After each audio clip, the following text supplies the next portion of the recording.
I'm Madam Speaker, and now it's time to turn our attention to our jury. Sean Klapthor is a regular radio listener. I know he's also an entrepreneur, and what I also know is that he hates the corporates. Why? I think hate's a bit of a strong word, but I think as someone who spent my early years in the business world within corporates and now as an entrepreneur, as you say, I think I learned a lot about how not to treat your employees, which is kind of ingrained within the corporate culture, and I would say that's mainly revolving around payments, remuneration.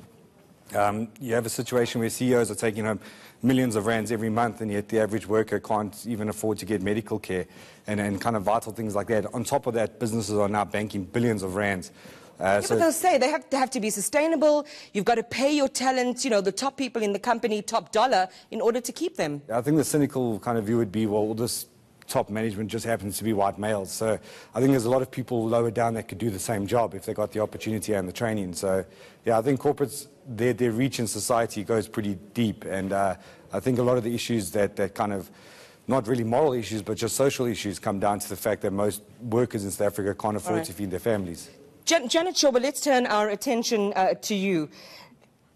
You know, as I was saying a little bit earlier in my throw forward, when I tweeted business ethics, somebody said, you know, that's an oxymoron. In other words, those are two opposite terms. Would you agree? Or are we being too harsh on corporate South Africa? No, I think that there are like companies like Tiger Brands. It has been on the spotlight for like wrong reason. Yeah, who can forget the bread price fixing scandal of 2007? How much did it cost them? I actually have the number here somewhere. Something in the region of, okay, can't really find that on my notes straight away.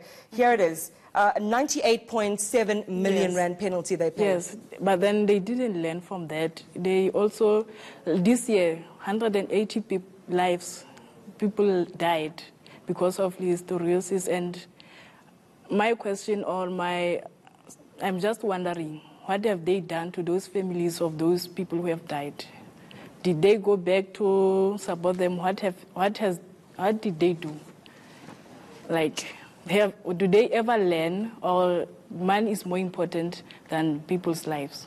Is money more important than people's lives, in your estimation, Cynthia Schoeman?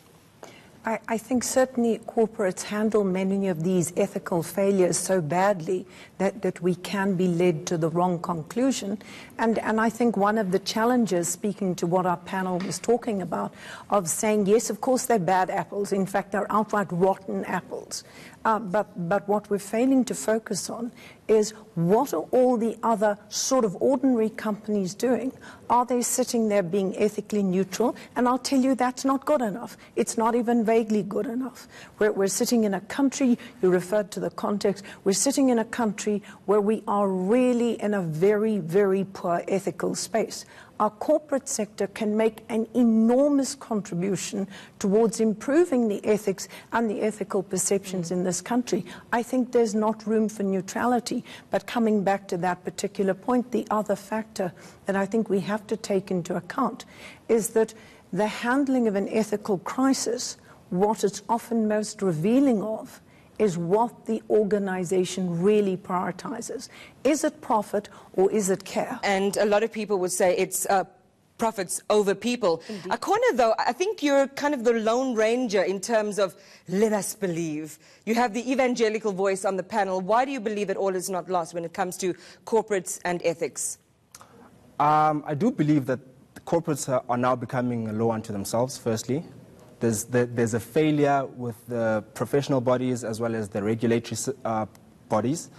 However, I still feel that if we were to sanction the bad children in terms of the corporate space, if we were to say we are ostracizing you, KPMG, because of A, B, C, and D, we will now work with an ethical partner of yours or competitor of yours, then behavior would then change. I think there's a failure of corporate looking to regulate each other. There's no regulation between companies. They're willing to side with each other, and they're being neutral. I think what you're talking about is some kind of peer review, a kind of peer review mechanism. Busi, let me bring that to you then. When you know, what Akhona was talking about is that you each need to, it's like scones in an oven, you kind of nudge each other up. We don't see that happening in the business space because it seems as if there's a tacit complicity amongst everyone involved. How is BLSA leading the fight against calling it out? and, you know, laying out in the cold people who, you know, behave badly. Yeah, actually you would remember that the first company that BLSA suspended last year was KPMG. Not Eskom, not Transnet. Who followed was KPMG. I think because we wanted to make a statement that we are not going to cooperate unethical, you know, conduct within our backyard, you know, and we have had conversations with KPMG, we have had conversations with McKinsey, with Steinhoff, we have actually had conversations with Deloitte and MultiChoice where there were, you know, issues that were brewing, you know, in terms of was there unethical conduct in as far as, you know, resilience and all those issues that were actually, so the PLSA has actually been very decisive in as far as ethical conduct is concerned, and I think we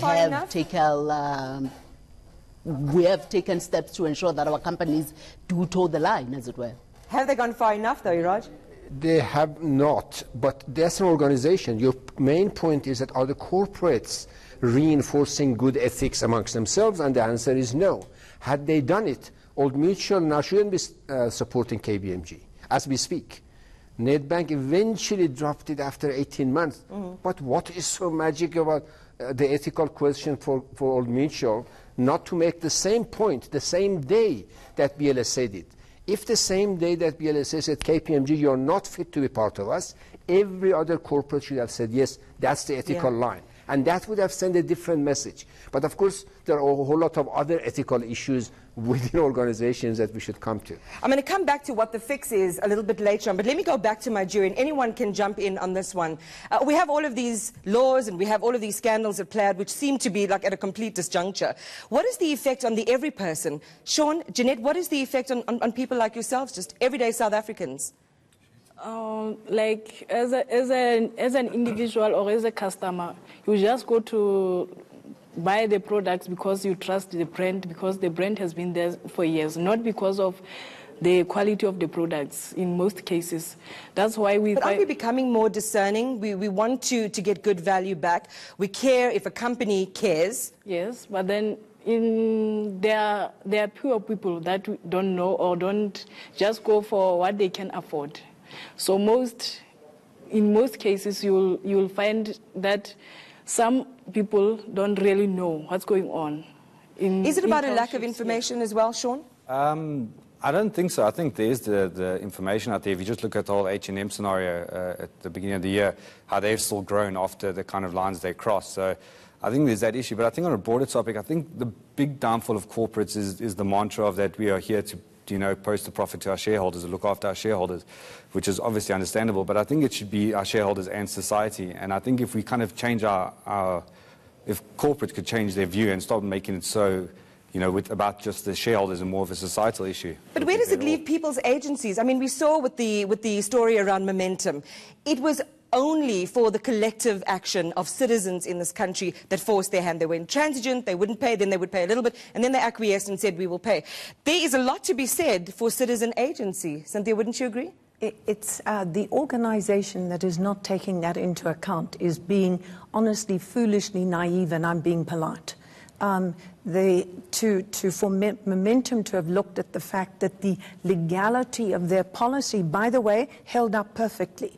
It does say that if you don't declare pre-existing condition, you know, that legal position is perfectly clear.